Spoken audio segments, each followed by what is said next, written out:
Okay, so also from my side, welcome.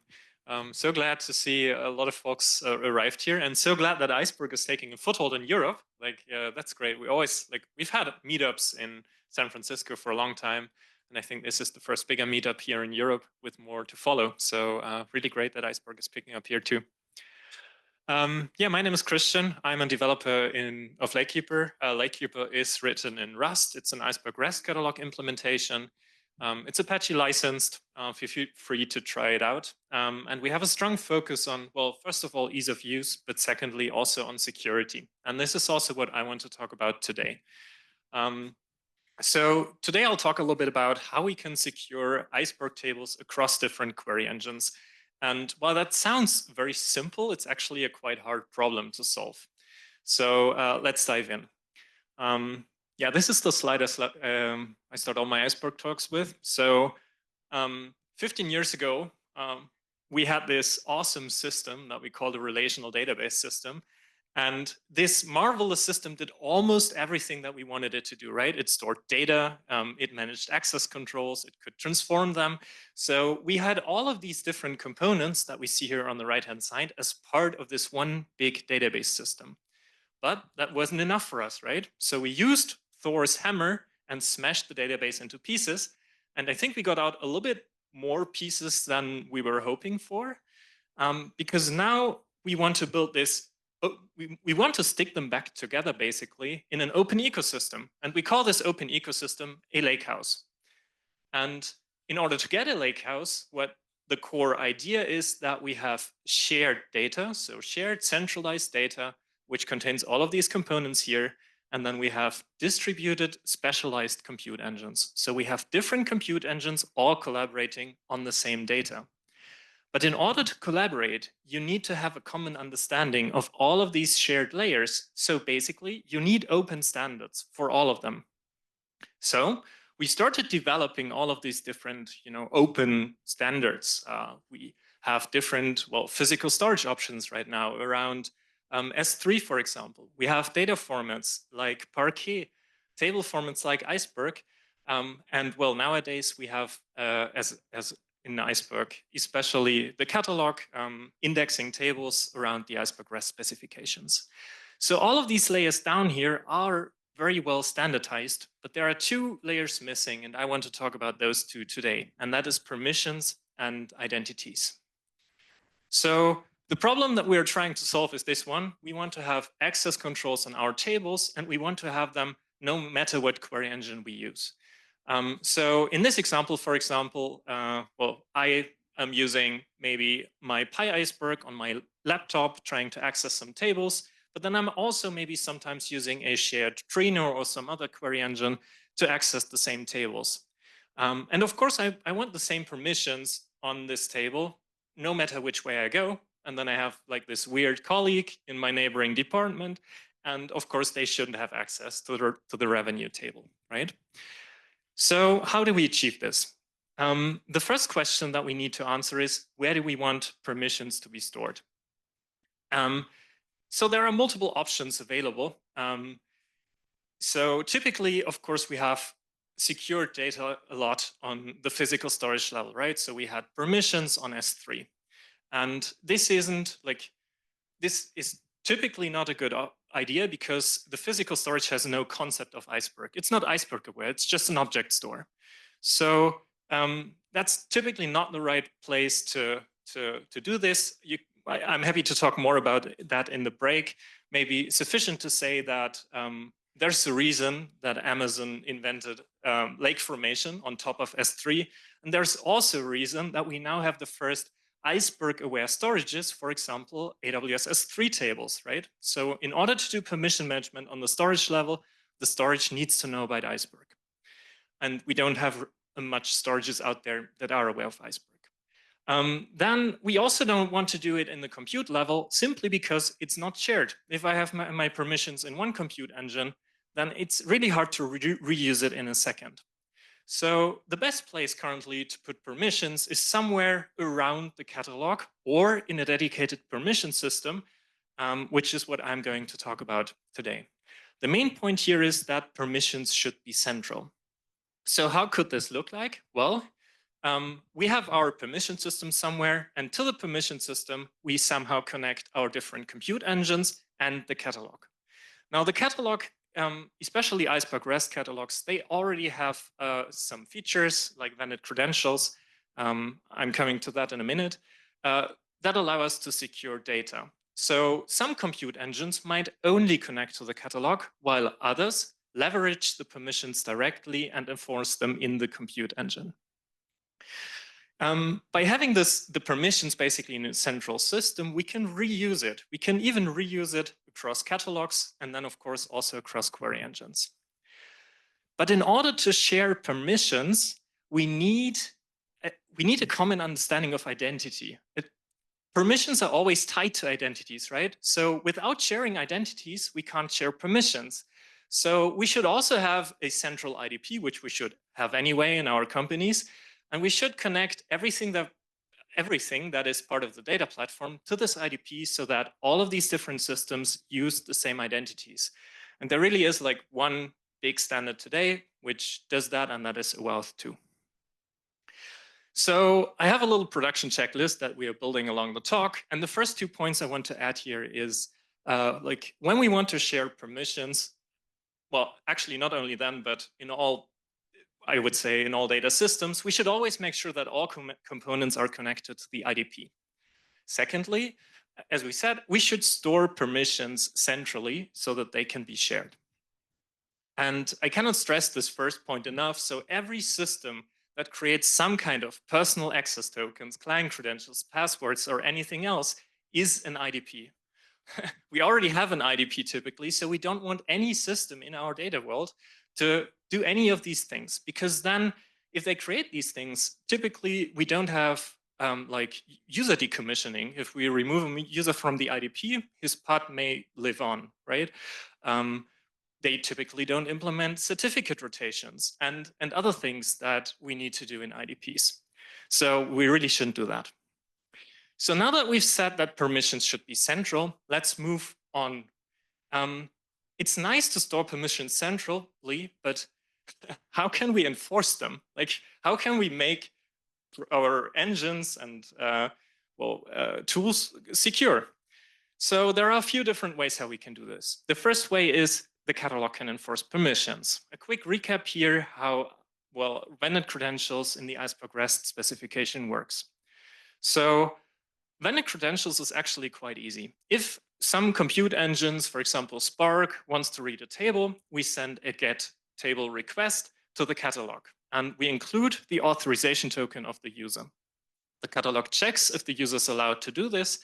If the user is allowed to do this, we send back the current table metadata, and we also send back some temporary credentials that we typically obtain when talking about S3. We obtain that via the STS service. We attach a policy. So these credentials that Spark gets back, they are only allowed to very narrowly read only the data of the table that Spark is querying. So then Spark has now credentials. Before it did not have any kind of S3 credentials. And Spark now uses these to access an object store and retrieve some data. There's also a second mechanism how files can be secured, that is remote signing. I'm not going to talk about that today, but I want to say that both of these mechanisms work on file level. Like with these temporary credentials and also with remote signing, we can grant a client either access to a file or not. We can't limit access to a single column. So what we gain by this is table level security and not row and column level security. The second way how we can enforce permissions is with the compute that we have. So let's have a look how this could look like. Well, we have again 2 different users, and the first thing is they are logging into our multi-user query engine. For example, Trino, but it could be anything else. Well, anything else is actually good. There aren't many query engines open enough to connect to an external permission system currently. And I really have to highlight Trino here. There's also Starox building support currently, but it's rare that query engines do this. So we have 2 users now logging into the query engine. After that, the query engine logs into the identity provider itself using some kind of system user. Then the user issues some select statement on an Iceberg table. So what happens? Well, the query engine accesses the catalog as the system user. The catalog checks the token and checks permissions, and the system user is pretty much always able to do everything. So the catalog is probably returning the table metadata and also storage credentials. Next up is the permission check. Remember, this time we want Trino to enforce the permissions. So Trino can go, for example, using, well, in this example, using its Open Policy Agent plugin. It can go directly to the permission system. Well, that would actually be nice. We need a little translation layer in between using Open Policy Agent. And it can query for the permissions of this user. Well, given that everything's okay, we can go to the object store, retrieve some data. And now comes the most important bit. We need to filter the data so that only the data user is allowed to see is returned to the user. And because we need to trust on this step 10 to happen, like nobody's stopping Trino from just returning everything, right? So we need to trust Trino to actually do this filtering. Comparing these two approaches, well, using catalog enforced security currently, this works with all or pretty much all Iceberg clients out there. So it's very widely accepted, and it also works for untrusted clients. So if you have a Apache Iceberg on your local machine, you can use it, and there is no security issue. On the other hand, if we have query engine enforced security, we can go even deeper. We can have row and column level security because the query engine has these options and can do it. It can also cache a little bit better. Yeah, the problem there is that for this permission arrow that we've seen here before, there currently, unfortunately, is no standard, right? So today, we typically need for query engines a little translation layer, and I think Open Policy Agent is very well suited to implement this, to translate the permissions that we store in like the catalog or in our central permission system to the query engine. Well, and of course, it requires a trusted compute. As I said before, like a centrally managed Trino, Spark, or whatever can do this, but we can't, send these credentials to users on their local machines. Both methods are complementary. We will need both. We can't select one. They each have their advantages and disadvantages. We will need both. There are also like a few other ideas floating around. So storage enforced permissions, I've talked about that already a few minutes ago. We can also think about, starting to encrypting things. Right now, this is only possible at the application level. But yeah, just saying that there are also other ideas floating around. Okay, so now extending our production checklist with two additional points. First of all, untrusted clients should use vendor credentials typically today. And we should never hard code any kind of credentials as 3 credentials inside those clients, of course. For trusted engine, it is okay if we, set up those storage credentials previously, but we need to make sure that we somehow connect it to the same permission system that a catalog is using. It might be the catalog itself or close to it, but it needs to share a permission system. Okay, I've talked a bit now. I've prepared a small demo. All the code is also available online, so you can follow that later on. And now this is going to be fun, doing it with one hand. Haven't figured that out. So in this example, I'm going to show pretty much what I talked about before. So we have a Trino setup. This Trino uses the Open Policy Agent plugin to talk to, well, an Open Policy Agent, which is then connected to the permission system of our catalog, which is in this case OpenFGA, a CNCF project. So the first thing that we do here is, well, actually, let's have a look here first. We're just going to log into the catalog. And in the catalog, we can see that we have a single lakehouse connected, which is just called demo. And right now it's pretty empty. So now we are creating a new catalog here in Trino. Zoom in a little bit, yeah.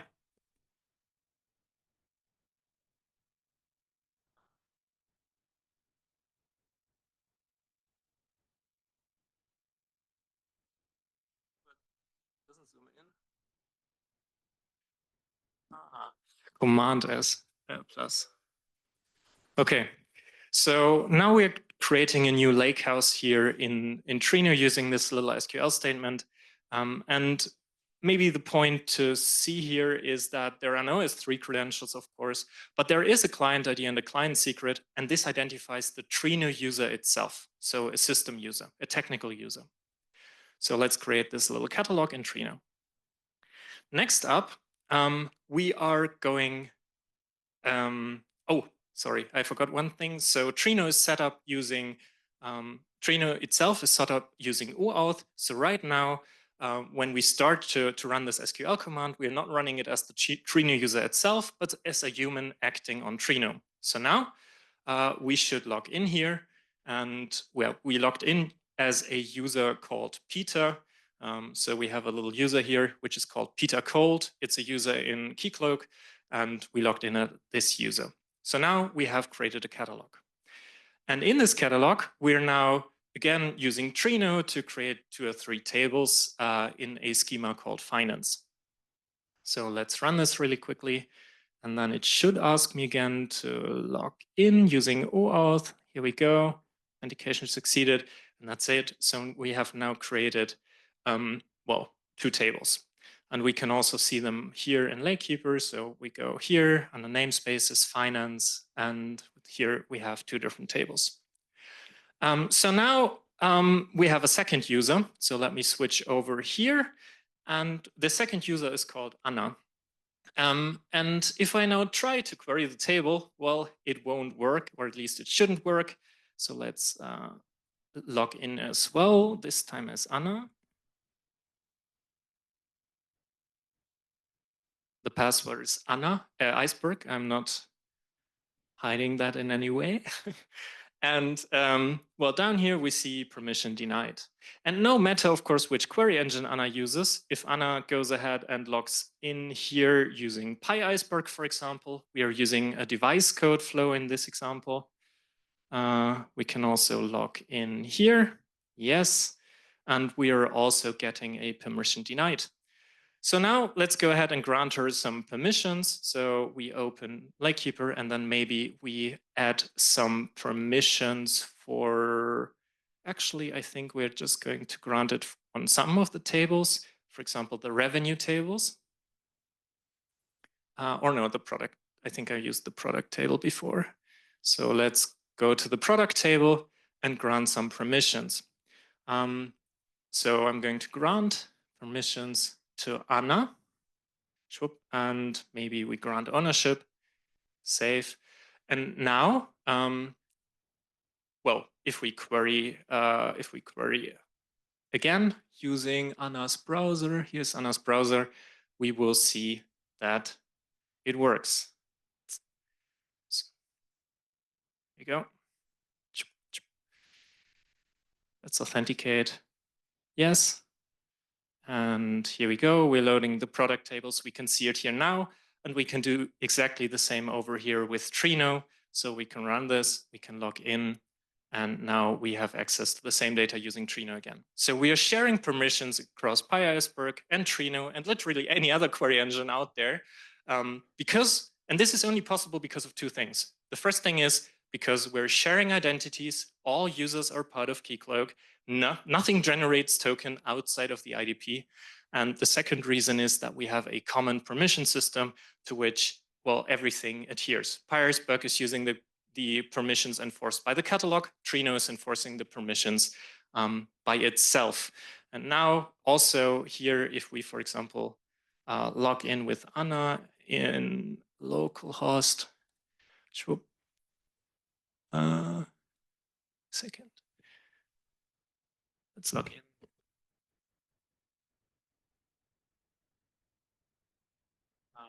Yeah, we can now see as part of the warehouse that we have access to demo and then the finance schema. And in here now we see only this one table, not both tables, because we haven't granted access to the other one.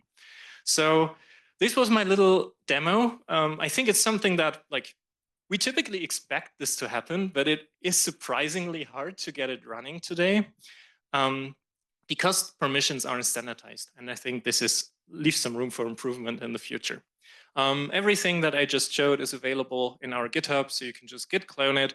It's all open source. It's all Apache licensed. So yeah, feel free to play around with it. We have one identity provider. We have one source of truth for permissions. We have different computes, and some of them shared between users. It's what we want.